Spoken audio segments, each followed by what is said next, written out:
Hello, we're continuing talking about different flower making tools, and today we're going to talk about this contradictory tool which is called tweezers. Tweezers are not a specialist tool in flower making.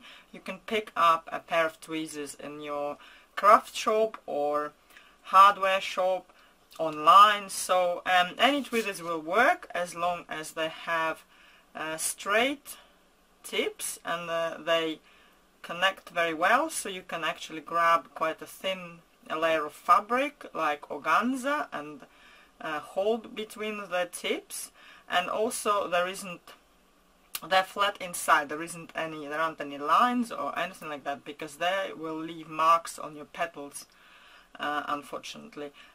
If you want to buy tweezers that I'm using in this tutorial, you can find the link below the video and look at them on my website. I have prepared a selection of petals here because we use tweezers for shaping fabric as well as leather. These petals have been preliminary shaped here with hands, and fabric ones with some specialist round tools. So the petals, as you see, are not really finished, so it would be nice to have a better edging for them, and that's what we can achieve using tweezers. Tweezers really give a really nice finish to your petals, and I highly recommend mastering this technique because it can take your flower making to a whole new level. Bad news is that it does take a lot of practice. You have to understand what you're doing and possibly watch a lot of videos, mine or somebody else's, and practice. Unfortunately, there is no shortcut, there is no simple way about it.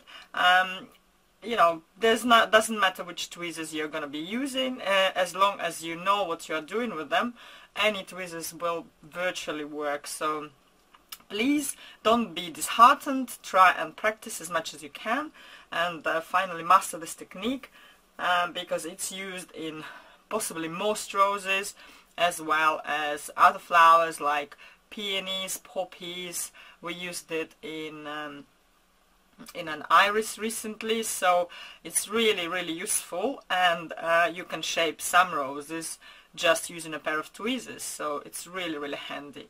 So let's see how they work, shall we? I'm gonna start with some fabric ones. So to work with tweezers, you need to warm them up in the hot soldering iron. So the soldering iron that I'm having here is already on. I'm just putting the tweezers in like this and letting them heat up for several seconds. Initially you might want to heat them up for maybe, I don't know, 10 seconds to start with, when your soldering iron is not very hot. But when it gets hotter and hotter, you really need maybe 5 seconds. The tweezers do heat up very quickly, and that's why it's very good to have a piece of the same fabric that you have used for your petals. I have some organza here, which is really fine, sheer fabric, so you need to test your tweezers every minute you use them, literally, otherwise you'll burn your petals. Also, as you can see, I have a damp cloth here, so when the tweezers are too hot, you can cool them down quickly by quickly touching the cloth, so you can hear the sizzle. Same with leather. Leather burns even quicker than fabric. So yes, please prepare these when you're working, because otherwise it will be really difficult to reach the required temperature for you. Okay, let's see.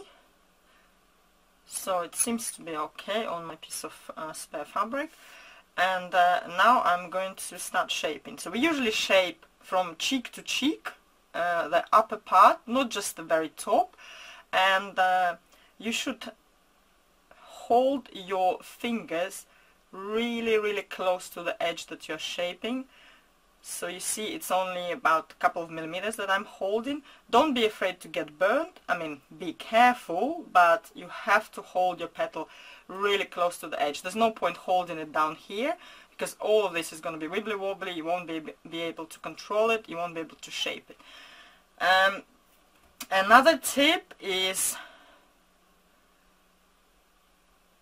you have to wind your wrist, if I may say it. So you wind it up so you have somewhere to unwind your hand, because otherwise there's nowhere for the hand to go, for the wrist to go, and there's nowhere to make it the curl that we want to make. Also, if you're doing everything right, the tips of your tweezers should really land on the index fingernail, as you're going to be seeing here in a second. You see now it's getting too hot, so it's burning my fabric, so it needs cooling down. Holding really close with my fingers like this, grabbing a small section, pulling and curling and slowly releasing. So you need to stretch your fabric. This curl is created basically by stretching your fabric more, so there is more volume and it curls up because it has somewhere to go. So also another additional bonus, if you're doing everything correctly, your thumb is going to be enhancing the concave that is created either by the tools or by hands before. So you can see that my petal has become even a bit more deep, if I can say it, deeper, if I can say it. So let's try and see a close-up of this as well.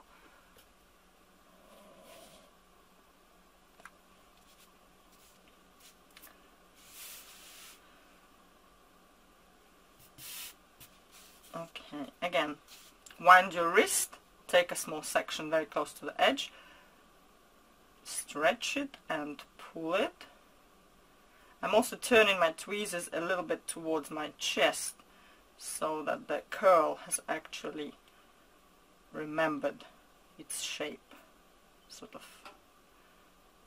to make it more concrete.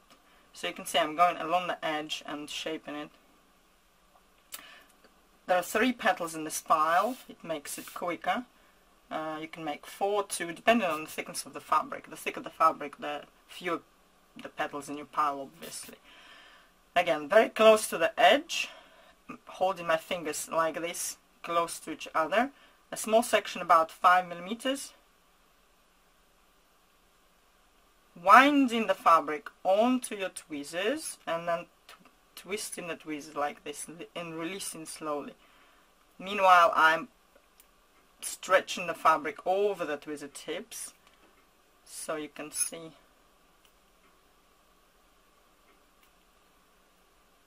This is a very curly one that I'm doing, but you can regulate, you can make them more sparse, you can make them slightly larger. So these are all variations. So I'm going to do this one as well for you. And as I said before, unfortunately there is no shortcut here. You have to really practice. So you can watch all possible videos in the world, but if you don't practice, it doesn't help. Don't forget to test your tweezers, and that we're starting again. So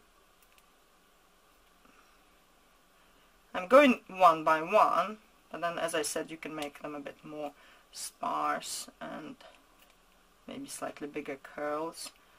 So also watch your thumb, that should create a bigger concave on your petal. You'll see on the leather one in particular.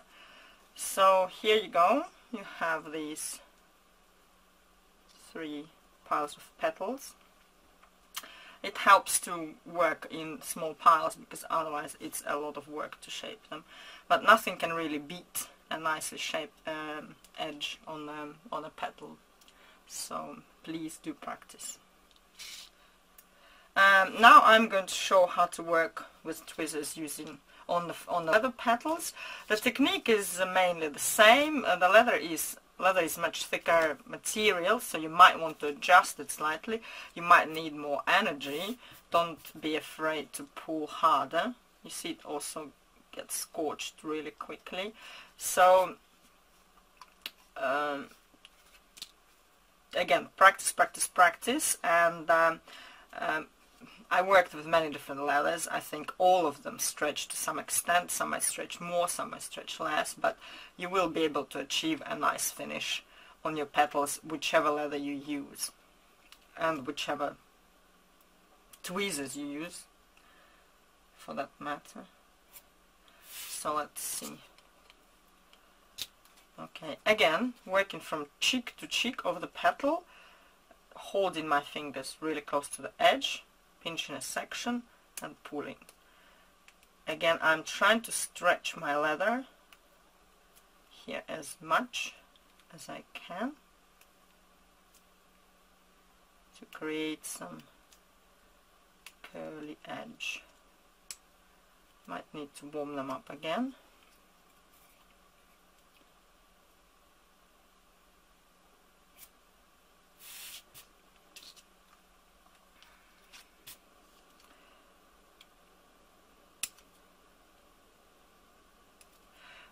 Don't be in a hurry, try to work slowly, literally letting the leather stretch before your eyes. You see, I'm not really going very quickly.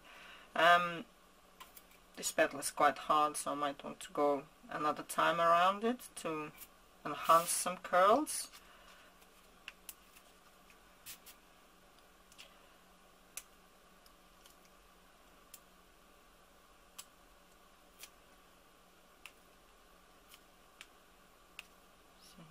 Getting a bit more pliable.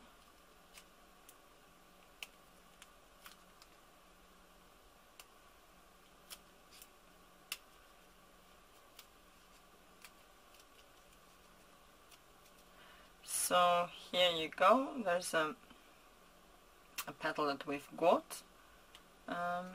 So here are the petals that can be used for, say, a red poppy or for some roses.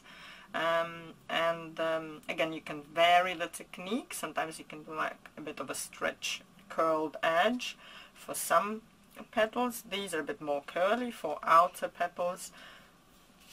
Try and practice as much as you can. Watch some videos. I'm gonna leave some links below to other videos which I've done on shaping with tweezers, and link to some tutorials where you can practice more using your tweezers. And please, please, please make tweezers your good friend. They are really, really helpful, and they can make a big difference in your flower making.